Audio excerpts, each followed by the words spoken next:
야, 이런 문제를 그러면 내버려 두실 거냐? 하나님 어떤 해결 방법이 있겠죠? 그런데 사람들은 방법이 없을 거라고 생각해요. 40대 후반 남성이 이렇게 얘기합니다. 하나님이 저를 만들었다면 저에 대한 최소한의 관심이 있지 않을까요? 하지만 하나님이라고 하는 신이 지금 제 삶에 전혀 관여하고 있는 것 같지 않습니다. 그렇다면 하나님은 없거나 있다고 하더라도 저에게 관심 없는 신을 제가 믿어야 할까요?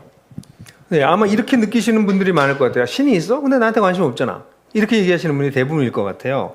근데 하나님은 인간이 이렇게 깨어진 세상 속에서 결국은 하나님의 영광에 이르지 못하고, 그걸 제가 어떻게 표현했죠? 하나님의 사랑, 정의, 공평, 자유, 생명, 이런 것엔 가까이 가지 못하고 반대적인 세상에서 살고 있는 우리를 내버려 두지 않고 이 문제를 근본적으로 해결하려고 했다고 하는 것이 기독교의 핵심 메시지입니다. 그래서 예수께서 예수라고 하는 분을 하나님이 보내세요. 하나님은 이 예수라고 하는 분은 굉장히 신비한 존재인데 하나님 자신이라고 주장합니다.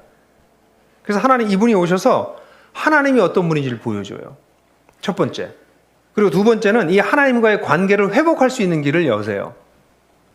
그래서 하나님을 우리가 어떻게 알겠습니까?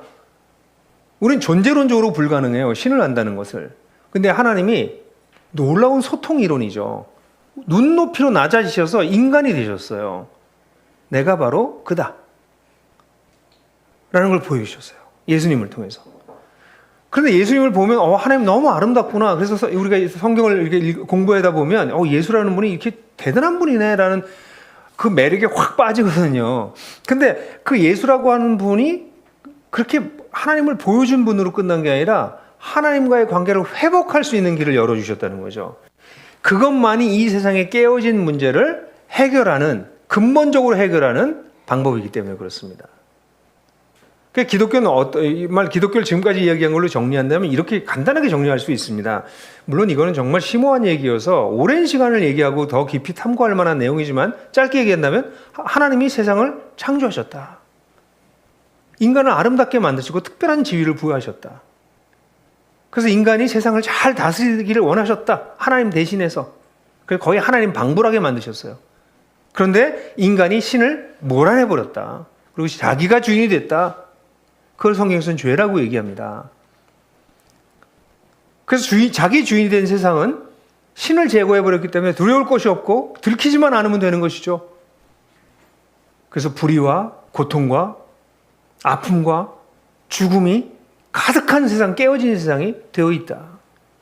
이 깨진 세상을 회복하기 위해서 하나님을 모르는 사람들에게 하나님을 보여주기 위해서 그리고 하나님께 돌아올 수 있는 길을 보여주기 위해서 예수라고 하는 분이 인간이 되셔서 오셨다. 그래서 그가 죽으심으로 하나님과의 관계를 다시 회복할 수 있는 길을 열어주셨다는 게 기독교의 핵심 내용입니다. 그러니까 지금 질문하신 분에게 하나님께 관심이 없는 게 아니고요. 하나님은 감히 이렇게 표현할 수 있는 거죠. 당신을 위해서 대신 죽기까지 한 분이다. 그래서 하나님과의 관계를 회복할 수 있는 길을 열어주신 분이라고 하는 거죠. 그럼 그런 분들은 이렇게 얘기할 수도 있을 것 같아요. 아니, 그럼 왜 날 찾아오지? 여러분, 근데 조금씩 조심해서 생각하셔야 됩니다. 여러분, 수억 개의 인간이 있어요. 그 인간 하나하나에게 하나님께서 찾아오기를 바라신다는 것은 그분이 바빠서가 아니고요. 그렇게 되면 어떤 일들이 벌어지겠어요? 자기에게 찾아온 신만이 신이라고 주장하면서 사람들은 또 싸우기 시작할걸요? 자기의 이 종교적 체험만이 최고라고 얘기하면서 그럼 하나님이 신을 전부 다 집단 환각에 이르게 해가지고 한 사람이 다 똑같이 다 이렇게 바꿔버리면 어떨까요? 다 신을 체험해. 신이야, 그분이야, 이렇게. 근데 하나님은 인간을 그렇게 기계적인 존재로 조작의 대상으로 만들지 않으셨어요. 그래서 인류를 위해서 하나님께서 행하신 일을 보고 과연 하나님이 계시는구나. 이런 하나님이시구나. 그래서 이 하나님을 통해서 관계가 회복될 수 있구나 라는 것을 발견하게 하셨다는 거죠. 그래서 댁을 주님께서 사랑한다고 우리는 감히 얘기를 해요. 이 40대 후반 남성은 어떤지 모르겠는데요. 저는 그분 때문에 살아났어요. 어쨌든 그랬더니 20대 초반의 여성이 더 아주 날을 세워서 얘기를 했습니다. 읽어주시겠어요?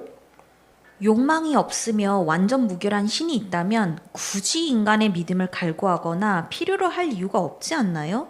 굳이 자신을 믿으라고 하는 이유는 무엇인가요? 네, 아주 신이 스스로가 셀프 서피션트 완벽한 존재라면 왜 자꾸 우리한테 믿음을 요구하냐는 거죠. 아니요, 그건 이 질문하신 분이 하나님을 잘 모르셔서 그래요. 하나님은 완전한 분이시고 어떤 걸 요구할 필요도 없어요. 근데 하나님은 인간을 자기를 닮은 사랑하는 존재로 만드셨어요. 그래서 하나님은 우리와 관계를 맺기를 원하세요. 인격적 관계를 맺기 원하세요. 그래서 우리도 사람들하고 관계를 맺는 걸 그렇게 원해요.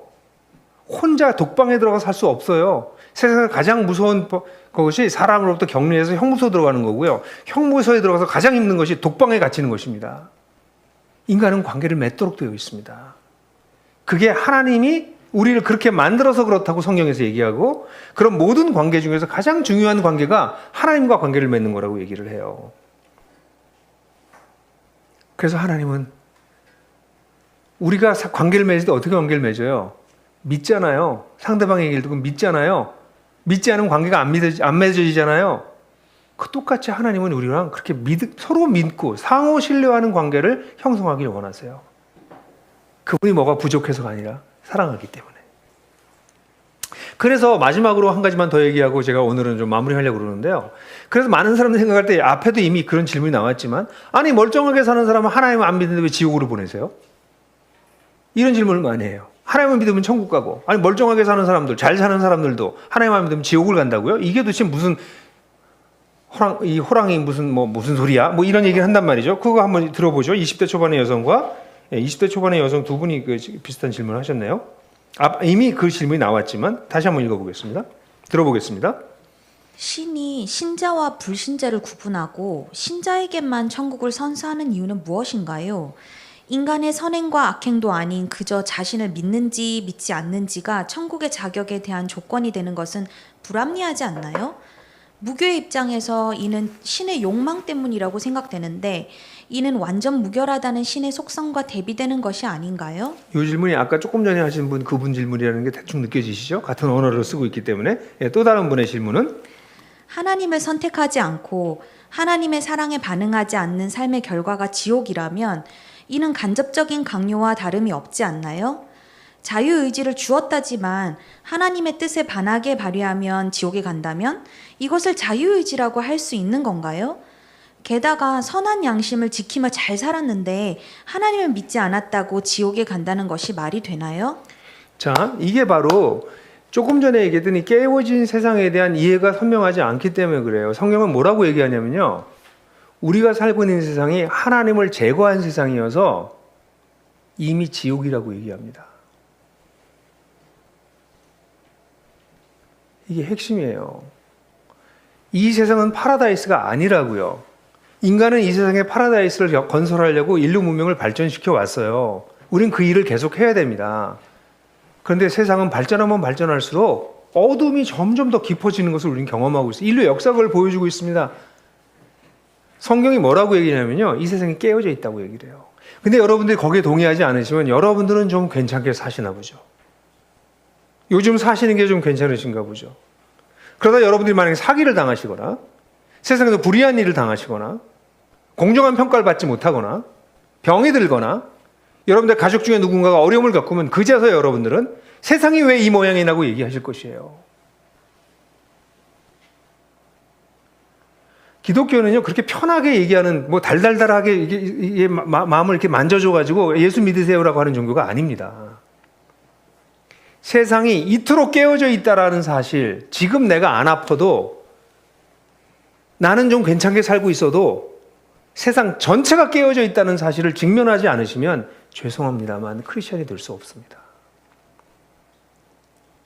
기독교는 그렇게 단순한 종교가 아닙니다. 오히려 우리가 살고 있는 세상을 직시하라고 얘기합니다. 그래서 멀쩡히 잘 살고 있는 사람을 지옥 보내는 게 아니고요, 지옥에 다 빠져 있는 사람을 레스큐, 건져내는 것입니다. 그래서 구원이라고 얘기를 해요. 레스큐, 물에 빠진 사람을 건져내는 것, 그게 기독교입니다. 그리고 자유의지는요, 하나님 없이 살기로 결정했던 사람이 죽어서도 하나님 없이 존재하는 것입니다. 그게 어떤 세상인지 몰라요. 죽음 위로 우리가 가보지 않았기 때문에. 그런데 살아있는 동안 하나님이 없다고 생각하고 없는 거로 하고 살았다면 그 의지 그대로 죽은 다음으로 그냥 가는 겁니다. 공정하지 않나요?